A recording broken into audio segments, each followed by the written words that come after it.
Hi guys, welcome to my channel where we talk about everything from tech to films and all the fun stuff in between.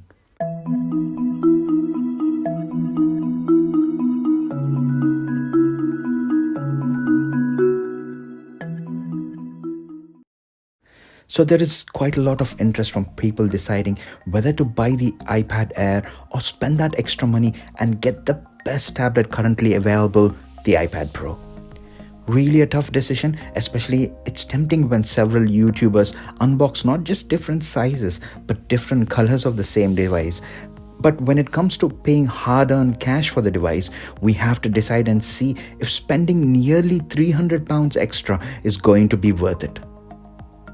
The actual price difference between the iPad Air 3 and the iPad Pro 2020 is £290 here in the UK or $300 in America. So in this video, I'm going to price up each of that extra feature which the iPad Pro provides over that iPad Air and give it a real world requirement score. I'm going to call this RR score, which will be from 1 to 5, and this translates into how important that feature is on a tablet in 2020, with 1 being the least important and 5 being an absolute necessity. Before proceeding, please subscribe to my channel guys, as it will immensely help in continuing my YouTube journey. An update here about my channel, it has crossed over 5,000 watch hours. That is equivalent to someone watching my videos non-stop for 208 days. I really thank you from the bottom of my heart. At the same time, request you guys to subscribe so we can keep this channel going. So on with the video now. First up is that new design. If you've used iPads before, then you know that the form factor hasn't changed much since that original iPad. Sure, the iPads got thinner, lighter with slimmer bezels, but the overall form factor hasn't changed much.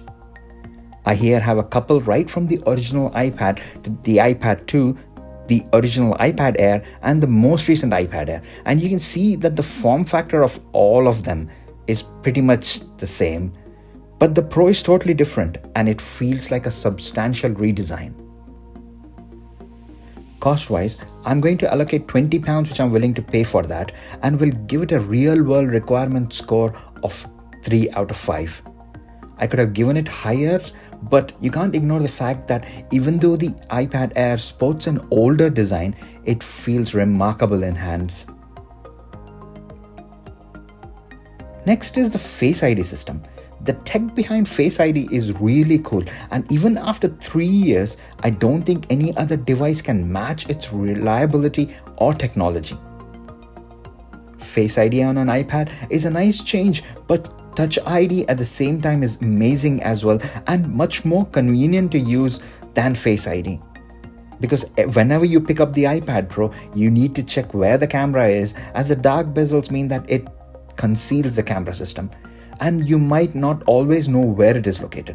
Plus, if you're like me and always pick up your iPad in landscape orientation rather than portrait, which even I wasn't aware of until the iPad Pro prompted me every time that I was covering the camera lenses. Cost-wise, I will allocate £30 and the RR score of 2 out of 5. Next is that 120Hz refresh screen. See, if you have never used it, you will not notice the difference. The iPad Air is still very smooth with its 60Hz refresh rate. But once you get to use that 120Hz screen, then using a 60Hz display will feel like a downgrade. Be warned here guys, you'll be spoiled for life if you use that 120Hz screen. The buttery smoothness of it is just incredible. Again, cost-wise, I would allocate £30 and the RR score of 4 out of 5. As in 2020, everyone is pushing towards the 120Hz refresh screens, including mobile devices. Next is the A12z Processor. If you check the Geekbench scores, then A13 gets slightly higher single core score, but when comparing the Metal Graphics test, the Z totally takes the lead. So it definitely offers better graphical capabilities than the A13 processor. Cost-wise, I'm going to allocate £30 and an RR score of 3 out of 5. Next is the 6GB of RAM. It's a cool leap from the 2018's 4GB on the Pros, apart from the terabyte option, and is a substantial leap over 3GB, which is found on other models. One thing I surely know from the usage of iPads right from generation 1 is that they get slower over time, and the major contributing factor is the processor and the RAM. Processor wise, I think we hit the benchmark when technology reached bionic levels. So additional RAM is definitely going to make your iPads last longer.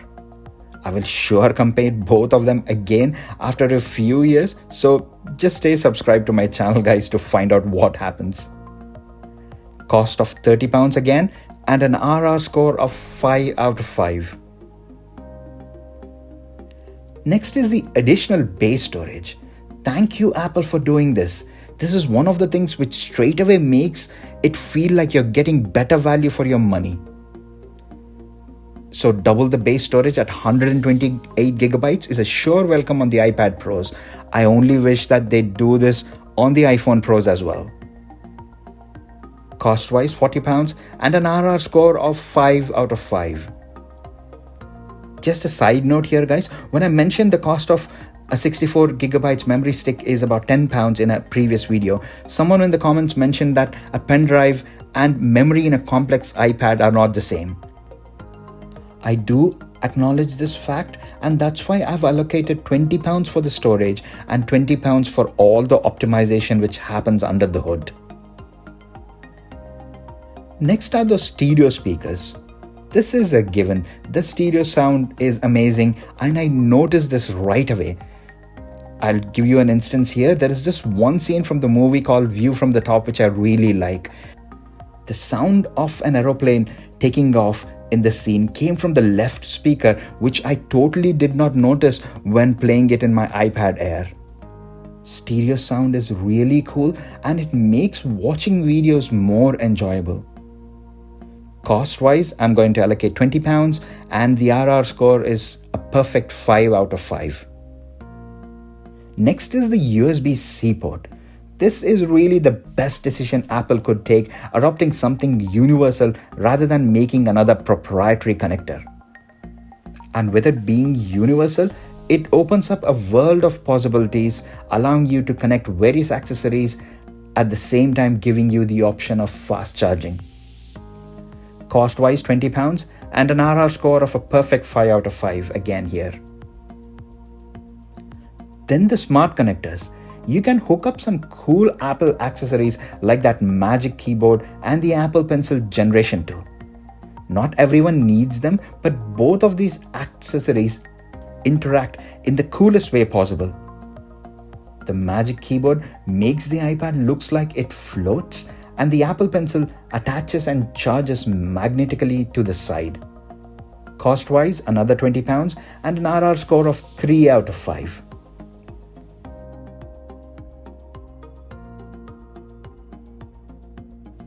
Next is that camera cluster and the LiDAR scanner. See, no matter what the stickers or the publicity slogans say, most of us use the cameras on an iPad for scanning documents. Even though the iPad has got a pro kind of lens setup with 4K recording, I'm not sure if anybody would ever use that to record or take photos, leaving their excellent phones in the pocket. Given my decade-long of iPad usage, I can probably count the number of times I've used the iPad camera. And that LiDAR scanner, sure, it looks futuristic and cool, but for us end users at the moment, it doesn't get any better than few games or using the IKEA app. So cost-wise, £20 and the RR score of 2 out of 5. Then the faster Wi-Fi, brighter screen, additional mics. Let's allocate £20 for all of these with an RR score of 3 out of 5. So should we sum up the total and see where we stand? The total comes up to £280 and the RR score of 40 out of 55. Wow, so we have a total of £280. and a real world requirement score of over 72%. Again, remember, the additional cost which Apple charges is £290 for that Pro over the iPad Air. Looking at these figures, it sure makes the iPad Pro worth the additional cost. The new processor, more RAM, base storage, USB-C, 120Hz screen, and stereo speakers, they all contribute for a better experience. But again, these are my scores and cost allocations, guys. I've done research on how much these individual components would cost and added a bit more on each of them for optimization. I would like to see how much you guys would allocate for each of these. I'll put all of the questions in the description below, and you can allocate your own costs and RR scores in the comment section. It would be interesting to see what you guys come up with, so please do comment down below. I did this in British pounds, but you can do it in dollars if you want a more universal currency. The additional cost of the iPad Pro over the Air is $300, so you can use that figure. That's all for the video, guys. Hope you found this interesting and useful. Please do let me know about this in the comment section down below. Also, a like would be amazing if you like this video. And finally, please do subscribe to this channel, guys, so we can keep it going and I can keep making interesting and fun videos for you guys. And as always, thanks a lot for staying with me until the end. I will see you in my next video. Bye for now.